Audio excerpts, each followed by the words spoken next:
वो का incoming examination में जो भी इम्पॉर्टेंट क्वेश्चंस है उनको देखेंगे फर्स्ट पार्ट में, फिर सेकंड पार्ट में जो क्वेश्चंस बच जाएंगे उनको देखेंगे एंड सो ऑन। वैसे आगे हम लोग क्वेश्चंस देखते चलेंगे। तो पहला क्वेश्चन जो है मैंने पिक किया है एक पेज नंबर 179 से। एनसीईआरटी का क्वेश्चन है। Consider a triangle A B C, sorry consider a triangle A C B. एक ट्रायंगल यहाँ बना रखा है उन्होंने, राइट एंगल ट्रायंगल सी पर बन रहे हैं और इन विच ए बी जो है आप देख सकते हैं 29 है, बी सी 21 सेंटीमीटर है, एंगल बी पर थीटा बन रहा है और आपको कुछ वैल्यूज़ यहाँ निकालने हैं। Cos square plus sine square की वैल्यू क्या होगी, second one cos square minus sine square की वैल्यू क्या होगी, ये आपको फाइंड करना है। तो उससे पहले देखिए दो साइड अगर आपको राइट एंगल ट्रायंगल में पता है तो तीसरे साइड को बाय द पाइथागोरस थ्योरम हम लोग निकाल सकते हैं। तो देखते हैं करने क्या है, कैसे करेंगे हम लोग यहाँ पर। ओके, तो हम लोग को करने क्या है कि ये गेस का पहला क्वेश्चन होगा ट्रिगो का।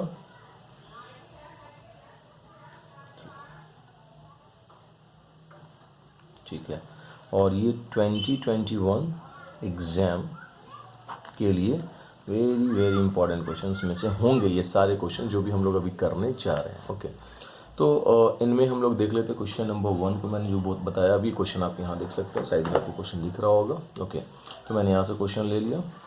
देखिए, तो फिगर बनाने में राइट एंगल ट्रायंगल बना लीजिए। यहाँ से आप राइट एंगल ट्रायंगल नेमिंग बोल रहा है ए सी बी और बोल रहा है कि सी पर 90 डिग्री है। इधर आपके पास 21 यूनिट है। ओके, इधर आपके पास 29 यूनिट्स है और आपको पता ही है कि 90 डिग्री के सामने के साइड को हाइपोटेनियस बोलते हैं। हमने पाइथागोरस थ्योरम में मैंने आपको बता रखा है, आप प्लेलिस्ट में जाकर वीडियो में आप देख सकते हैं पाइथागोरस थ्योरम, वो भी काफ़ी इंपॉर्टेंट थ्योरम है इनकमिंग एग्जामिनेशन के लिए। तो यहाँ से हम लोग आते हैं क्या कि इन ट्रायंगल, मैंने बोला ना कि आपको ए सी फाइंड करने होंगे, तो in triangle A C B में हम आते हैं और बोल सकते हैं कि एंगल ए सी बी जो है वो 90 डिग्री है। Okay, by Pythagoras theorem, Pythagoras theorem. Okay, A C अगर मुझे निकालने को कहा जा रहा है तो ए सी हम निकालें कैसे, अंडर रूट हाइपोटेनियस का स्क्वायर यानी कि ए बी का स्क्वायर माइनस बी सी का स्क्वायर। और आपको पता है कि ए बी जो है वो 29 है आपके पास, 29 का स्क्वायर माइनस 21 का स्क्वायर। देखिए स्क्वायर याद रखिए आप कम से कम, ठीक है। एक ट्रिक इस पर भी मैं बनाकर भेज दूंगा कैसे आपको स्क्वायर्स याद रखने, बट 30 तक तो कम से कम आपको याद रखने होंगे। 29 का 4841 होता है एंड सॉरी 29 का और 21 का 441 होता है, जिनको अगर आपने माइनस किया तो 400, और आपको पता ही है कि 420 यूनिट्स का होता है। अगर याद नहीं होगा तो आपको मल्टीप्लाई करके आप इसको निकाल सकते हैं। इसके बाद देखिए आपने ये निकाल लिया, ये 20 यूनिट्स हो गए फिगर में। अब देखिए क्या करना है, पहला नंबर क्वेश्चन की बात करते हैं। तो मैंने आपको बताया कि फर्स्ट क्वेश्चन को अगर आप देख रहे होंगे साइड में नज़र आ रहे हो, cos square plus sine square की वैल्यू निकालनी है। और ये ऑलरेडी आप जानते हैं कि sine square plus cos square value 1 होता है, बट दिस वैल्यू के अकॉर्डिंग निकालना है। कॉस थीटा, थीटा आपको यहाँ से मेजरमेंट करने के लिए बोल रहा है बी से, क्वेश्चन में है अवेलेबल। यहाँ पर गिवन में आप कह सकते हैं कि एंगल जो है ए बी सी कितना दे रहा है, थीटा, सम एंगल है थीटा, ठीक। थीटा की जगह पे कुछ भी हो सकता है। तो हमने कॉस की बात की, कॉस का मतलब होता है बी बाई एच, तो बी ये रहा, इसको हम लोग बी बोलेंगे क्योंकि जो एंगल से सटा हुआ साइड होगा वो बी, ये तो हाइपोटेनियस है कन्फर्म, और जो एंगल से सटा हुआ होता है उसको बी बोलते हैं और एंगल से जो हटा हुआ उसको पी बोलते हैं। तो कॉस की वैल्यू होती है बी बाई एच, तो बी कौन हो गया, बी सी। तो आप यहाँ से लिख सकते हैं B C by A B का होल स्क्वायर, स्क्वायर है इस पर प्लस साइन जो होगा एक्चुअली, तो साइन की वैल्यू होती है पी बाई एच। तो पी आपके पास कौन है, ए सी, तो आप रख सकते हैं ए सी बाई ए बी का होल स्क्वायर। आई होप आपको समझ में आए। इसके बाद क्या करना है, आपको वैल्यू पुट कर देना है। देखिए बी सी की वैल्यू जो है आपने निकाल रखा है यहाँ पर 21 क्वेश्चन में अवेलेबल था, और ये 29 का होल स्क्वायर अब प्लस ए सी की वैल्यू आपने निकाला अभी 20 और बाई 29 पहले से ये वैल्यू दिया हुआ है। हमने ऐसा लिख सकते हैं कि 21 का जो होता है 441 और 29 का 841, ओके, प्लस 20 का 400 और ये 841, ओके। और जैसे ही आपने इनका एलसीएम निकाला तो ये हो जाएगा 441 प्लस 400 बाई 841, ऐड करेंगे तो 841 ऊपर और 841 नीचे, और कट कर दीजिए, वैल्यू हो गया 1। ऐसे भी आपको मैंने बताया था कि इसकी वैल्यू क्या होती है, इन दोनों के स्क्वायर का सम 1 होता है। तो आई होप ये आपको समझ में आ गया हो। इसके बाद हम लोग जो है क्वेश्चन नंबर नेक्स्ट क्वेश्चन को देखेंगे। ये मैं आपको बता देता हूँ, ये जो है एग्जाम्पल नंबर 3 था। ठीक है। इसके बाद देखिए एक क्वेश्चन और हम यहाँ से डिस्कस करने जा रहे हैं, that one the question in triangle O P Q. ये सारे क्वेश्चंस इंपॉर्टेंट्स हैं, आप ट्राई करेंगे, ठीक है। In triangle O P Q right angle जो है वो पी पर बन रहा है, ओके। ओ पी जो है ये 7 सेंटीमीटर आपको यहाँ दिख रहा है, ये ओ पी आपका 7 सेंटीमीटर है, और ओ क्यूब यानी ये साइड हाइपोटेनियस और ओ पी पी क्यूब इन दोनों का डिफरेंस 1 सेंटीमीटर का है जो फिगर में बता रहा है। और डिटरमाइन करने वैल्यू साइन क्यूब का, यानी यहाँ से एंगल निकालने, और कॉस क्यूब का यहीं से एंगल निकालें। एक साइड मालूम है, इन दोनों का रिलेशन पता है, तो इन दोनों में से किसी एक को लेट करके हम बाकी काम कर सकते हैं, ठीक है, ओके। देखिए हमने करना क्या है, क्वेश्चन ये आपके पास है एग्जाम्पल नंबर 5 है, और आप इसको आप देख सकते हैं, ये पेज नंबर है 180, ट्रिगो का ही है, page number 180, NCERT class 10th, ठीक है। तो आप वहाँ से क्वेश्चंस को देख सकते हैं। तो फिगर मैं बना लेता हूँ, जो क्वेश्चन में फिगर दिया हुआ है ये रहा, ठीक है, ओके। और यहाँ 90 डिग्री बन रहा है, क्वेश्चन में दे रखा है 90, ये P है, ये O है, और ये Q है, ये 7 सेंटीमीटर है। और क्वेश्चन में एक इन्फॉर्मेशन ये है कि O cube minus P cube जो है ये 1 सेंटीमीटर है। हमने करना क्या है, किसी एक को लेट कर लेना है, ऐसा कि लेट ऐसा मान लेते हैं कि OP या P क्यूब की वैल्यू मैंने x ले लिया, ओके, x सेंटीमीटर। तो आप खुद बताओ कि O क्यूब क्या हो जाएगा। ओ क्यूब x माइनस 1 हो, x इज इक्वल्स टू 1, और ओ क्यूब इज इक्वल्स टू हो जाएगा x प्लस 1 सेंटीमीटर। यानी आपने ये वैल्यू निकाल लिया x के फॉर्मेट में। चलिए कोई बात नहीं, हम लोग यहाँ से इनके बीच का रिलेशन निकालेंगे बाय द पाइथागोरस थ्योरम। तो बाई पाइथागोरस थ्योरम, देखिए पाइथागोरस थ्योरम की बात करते हो तो भाई किसी न किसी ट्रायंगल में आपको जाने होंगे। तो ट्रायंगल यहाँ पर बन रहा है, और ट्रायंगल दे रखा है ये भी क्वेश्चन में कि आपने यहाँ लिख लेना है कि in triangle O P Q, ठीक है। इसमें आप बोल सकते हैं कि जो एंगल पी है वहाँ बन रहा है 90 डिग्री, ओके। तो अब 90 डिग्री बना, तो पाइथागोरस थ्योरम में हम लोग आ गए। अब जैसे ही पाइथागोरस थ्योरम में आएंगे तो वैल्यू को पुट करना शुरू करते हैं हम लोग। रिलेशन देख लेते हैं। अगर मैं बोलूँ ओपी ही निकालने हो आपको, ओपी दिया बट ओपी निकालने की बात करते हैं। OP square is equals to क्या हो जाएगा, ओ क्यू स्क्वायर, और माइनस हो जाएगा पी क्यू स्क्वायर, ओके। अब देखिए ओपी की वैल्यू कितनी है मेरे पास, तो ओपी की वैल्यू है मेरे पास 7, तो आप लिख सकते हैं यहाँ से 7 का स्क्वायर, ओके। ओ क्यूब जो है ये आपने ओ क्यूब की वैल्यू यहाँ लिखा है x प्लस 1, तो x प्लस 1 का स्क्वायर, और माइनस पी क्यूब की वैल्यू कितनी है आपके पास, पी क्यूब की वैल्यू आपने x लिया है तो माइनस x का स्क्वायर, ये हो जाएगा आपके पास 49 इज इक्वल्स टू ये a प्लस बी का होल स्क्वायर, तो a square plus B square अब प्लस 2ab फॉर्मूला के अकॉर्डिंग। और ये पाए, तो देखिए x स्क्वायर चला गया, ये 49, ये 1 को इधर लाएंगे तो minus 1 is equals to 2x। और जैसे ही आपने इनको माइनस किया तो 49 में से तो 28 कट करेंगे तो 24, यानी x की वैल्यू हो गई 24।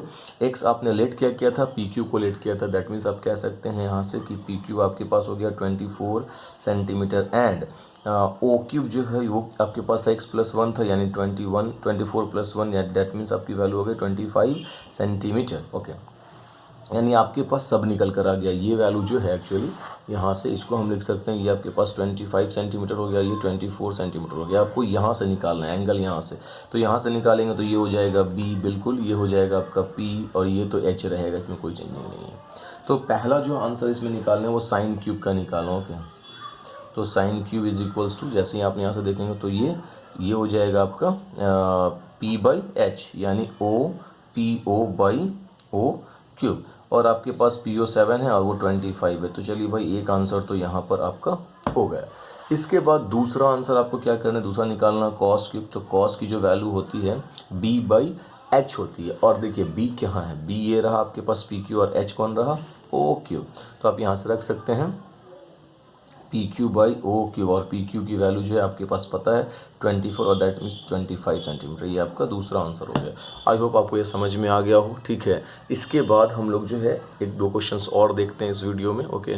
अब जो है हम लोग देख रहे हैं कुछ एक्सरसाइज जो है, ये एक्सरसाइज में आ जाते हैं। कुछ क्वेश्चंस मैंने यहाँ इंपॉर्टेंट लगा रखा, आप यहाँ से लगा लीजिएगा वो क्वेश्चन नंबर 3, 4, 7, 10, और ये ऑब्जेक्टिव है, इनको भी आपको देख लेने हैं, ठीक है। 3, 4, 7, 10, ये 4 एकदम इंपॉर्टेंट वीवीआई क्वेश्चन है, इनमें से एक क्वेश्चन आपके एग्जामिनेशन में हो सकता है। तो क्वेश्चन नंबर अभी जो 2 क्वेश्चन हम लोगों ने पीछे किया उनको भी आपको देखने, वो भी बहुत इंपॉर्टेंट क्वेश्चन है, इसलिए हम लोग अब इसमें से देख रहे हैं। ये एक्सरसाइज मैं बता दूंगा आपको कि ये 8.1 है और 8.1 का क्वेश्चन नंबर 3 को हम लोग देख रहे हैं। That is a very very important question.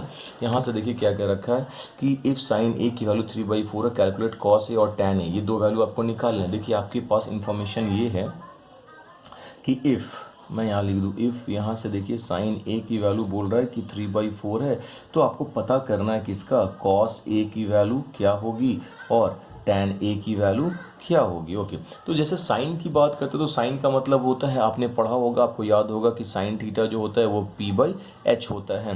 तो देखिए आपको p और h की वैल्यू तो पता है, बट b की वैल्यू नहीं पता है, और कॉस और टैन दोनों में b की वैल्यू चाहिए होगी। तो आपको करने क्या, एक राइट एंगल ट्रायंगल बना लेने खुद से।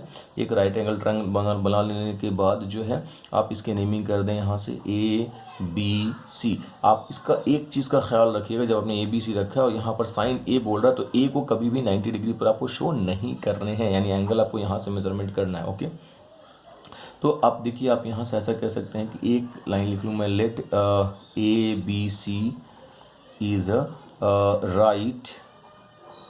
right angled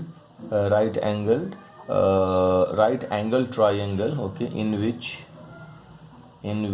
एक लाइन लिख दूँ, एंगल बी जो है वो 90 डिग्री है। ओके, आप यहाँ से ऐसा कह सकते हैं यहाँ से कि सिंस साइन ए जो है, ये क्वेश्चन में अवेलेबल है, sine A is equals to 3/4 है, यानी साइन ए का मतलब अगर आपने यहाँ से लिया है, एंगल यहाँ से मेजरमेंट कर रहे हैं, तो ये बी होगा, ये पी होगा और ये एच होगा, इसमें कोई दो राय नहीं है।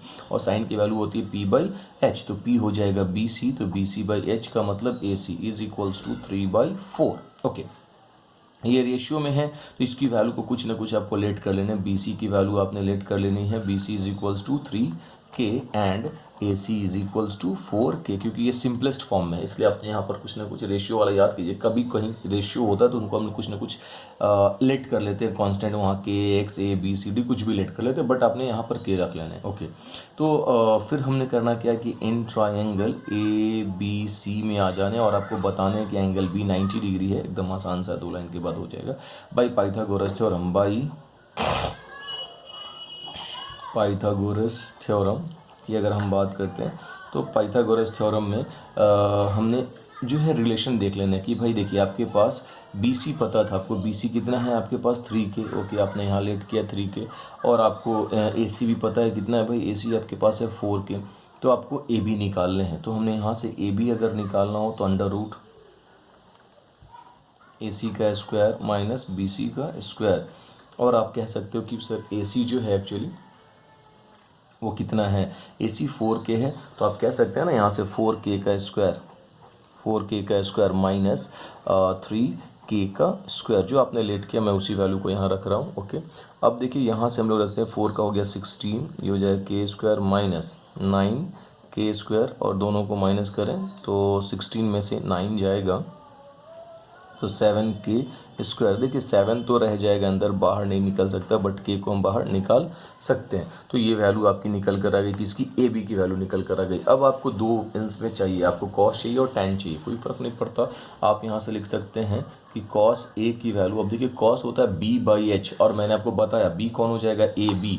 तो आप यहाँ से लिख सकते हैं ना, यहाँ से आप लिखिए AB/AC। ओके, और आप मुझे बताओ AB की वैल्यू अभी आपने निकाला है √7K बाहर है, और AC की वैल्यू पहले से पता है 4K। देखिए K से K कैंसिल हो गया, आपका आंसर हो गया 7/√7/4, ये एक आपका आंसर हो गया। इसके बाद एक और आपको चाहिए, टैन A चाहिए। ओके, टैन की वैल्यू होती है P/B, तो देखिए P आपके पास यहाँ है BC, तो आप लिख सकते हैं यहाँ से BC, और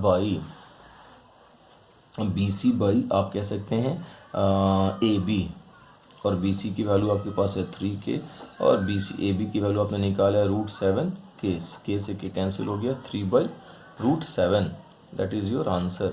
तो आई होप आपको ये समझ में आ गया होगा, है ना। कोई भी डाउट हो तो प्लीज़ आप क्लियर करें और वीडियो को 2 बार 3 बार रिवाइंड करके चेक कर लें, आपको समझ में आ जाएगा। फिर भी अगर नहीं समझ में आता हो तो मुझे जो है कमेंट करें, इंशाल्लाह मैं दोबारा जो आपको समझाने की कोशिश करूँगा, ठीक है। और जो कुछ क्वेश्चंस बच गए वो नेक्स्ट वीडियो में हम लोग जो है इसको डिस्कस करेंगे। प्लीज़ अगर आपको मेरा वीडियो पसंद आया हो तो प्लीज़ लाइक करें, शेयर करें एंड सब्सक्राइब करें। Okay ji, thank you.